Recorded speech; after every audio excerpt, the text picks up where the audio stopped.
प्रभु अमन लगा ले।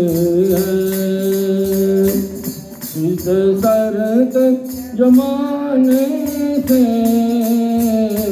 प्रभु अमन लगा ले। या हमको बुला लो तुम, या खुद चले आओ। या हमको बुला लो तुम, या खुद चले आओ। नंदलाल चले आओ, गोपाल चले आओ, गोपाल चले आओ। बोले आनंद कंद भगवान की जय।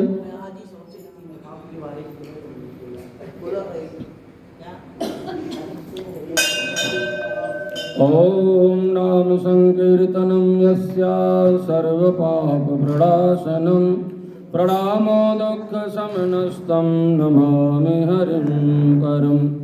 कल के प्रसंग में आप लोगों ने श्रवण किया कि सूत जी महाराज से ऋषियों ने निवेदन किया कि किस प्रकार से ब्रह्मा और विष्णु तथा भगवान शंकर वृक्ष रूप को प्राप्त हुए, कृपा करके हमें यह पावन प्रसंग सुनाइए।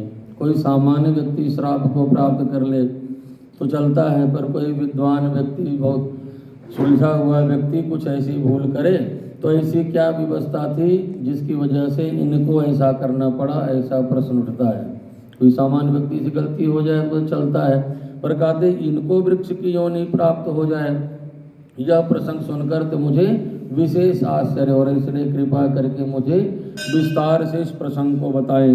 ये बड़े बड़े देवता लोग भी वृक्ष को प्राप्त हो गए, क्योंकि जब वृक्ष को पूजन करने के बारे में बताया तो कहते जड़ की पूजा, मतलब इसमें ऐसी क्या विशेषता है। तो कहते इनको सामान्य वृक्ष मत समझिए, ये देवी देवता ही किसी न किसी रूप में हमारे को जीवन प्रदान करने के लिए इस संसार में, और सच में भी है, ऑक्सीजन वहीं से मिलती है। तो इसलिए हमारी संस्कृति में, सनातन धर्म में हर कोई पूजनीय है, क्योंकि हर किसी का हर किसी से संबंध है, हर किसी को हर किसी की आवश्यकता है। वृक्षों को हमारी है कि हम उनका पोषण करेंगे, उनकी सेवा करेंगे, और उनसे हमें फिर जीवन मिलता है। चाहे छाया की आवश्यकता है, चाहे फल की आवश्यकता है, चाहे घर मकान बनाने में है, भोजन बनाने में है। तो इस प्रकार कह रहे हैं कि अब मैं आपको वह पावन प्रसंग सुना रहा हूँ। एक समय शिव और पार्वती दोनों सांसारिक कृत्य में तत्पर थे। उसी समय ब्राह्मण का रूप धारण कर अग्नि और देवता गए और वहाँ विघ्न करने लगे। जैसे किसी को अपनी तरफ ध्यान आकर्षित करना हो तो कुछ न कुछ ऐसे करने लग जाना। तो कहते इसी प्रकार इस विघ्न से दुखी होकर माता पार्वती ने देवताओं को श्राप दिया कि कृमि कीट पतंगे यानी कीड़े मकोड़े पशु पक्षी भी इस सुख को प्राप्त करके सुख का अनुभव करते हैं, भोग के आनंद को जानते, पर तुमने इसमें विघ्न डाला है। देवताओं तुम वृक्ष हो जाओ, क्योंकि तुम लोग देवता होकर भी जड़वत कार्य किए हो। सूजी का इस प्रकार पार्वती जी के इस श्राप से सब देवता वृक्ष के रूप में हो गए। तो हे मुनीश्वर, तभी से विष्णु और महादेव पीपल और बड़ हो गए। पीपल का शनि के दिन ही पूजन करें और अन्य दिन में दूर से ही नमस्कार करने की विधि बताई गई। फिर ऋषियों ने पूछा, महाराज ऐसा क्या हुआ, इसमें भी कोई कारण होगा, तो शनिवार को ही पीपल की पूजा करने का इतना महत्व क्यों बताया, अन्य दिनों में क्यों नहीं। तो कह रहे कि यह पीपल शनिवार के दिन पूजा जाता है। क्यों पूजा जाता मैं बता रहा हूँ। समुद्र मंथन में जो रत्न देवताओं को मिले उनमें लक्ष्मी और कौस्तुभ मणि विष्णु भगवान को मिले, और जब विष्णु भगवान लक्ष्मी जी को अपनी भार्या बनाकर चलने लगे तभी लक्ष्मी ने भगवान जी से प्रार्थना की, बोले हे प्रभु, मेरी छोटी बहन का ब्याह किए, कहते हैं कि किसी भी छोटी बहन का ब्याह कर लिया जाए बड़ी बहन का ब्याह किए बिना, तो ये तो उपयुक्त नहीं होगा, अच्छा नहीं होगा, और बाद में उसके लिए समस्या हो जाती। किसके लिए? बड़े के लिए। सभी पूछा फिर उसकी क्यों नहीं हुई।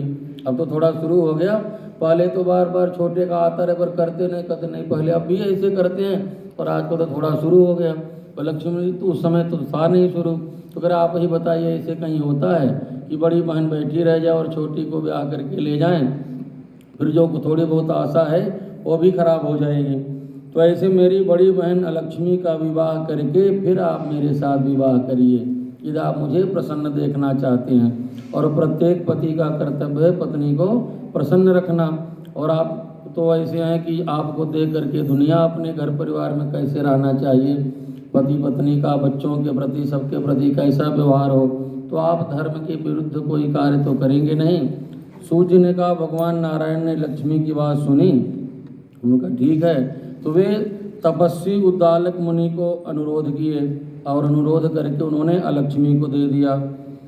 वैसे तो उद्दालक मुनि तो संत थे, ब्रह्मचारी थे, उनकी विवाह करने की बिल्कुल इच्छा नहीं थी। पर स्वामी की ऐसी इच्छा है। भक्त कौन होता है जो अपनी इच्छा नहीं रखता? सेवक कौन होता? हम कहते ना सेवक, आरती गाते ना सबकी, हम आपके सेवक हैं, आप हमारे स्वामी हैं। तो सेवक कौन होता है? जो स्वामी की इच्छा को ध्यान में रखकर कार्य करता हो।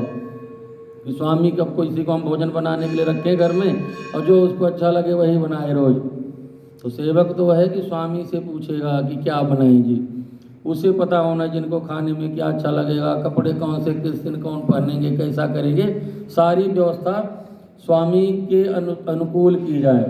तो इस प्रकार से स्वामी यानी भगवान का आदेश मान करके उद्दालक मुनि न चाहते हुए भी अलक्ष्मी को स्वीकार, पहले के प्रभु क्यों मजाक कर रहे हैं, इस उम्र में बुढ़ापे में चलने का समय आया और आप विवाह कराने के लिए आए हैं, लेके दुल्हन लेके चले आए। कहते हैं बस मेरी इच्छा है। तो ठीक है प्रभु, जब जीवन ही आपको समर्पित है तो क्या संत क्या महात्मा आपका जो आदेश है वो सिरोधार्य है, आप जैसा कहेंगे वैसा करेंगे। तो विवाह करने का प्राय नहीं कि भोग विलास में डूब जाना। जो भगवान का भक्त होगा वो विवाहित होने के बाद भी धर्म पर ही धर्म का ही आचरण करेगा, बल्कि विवाह करने का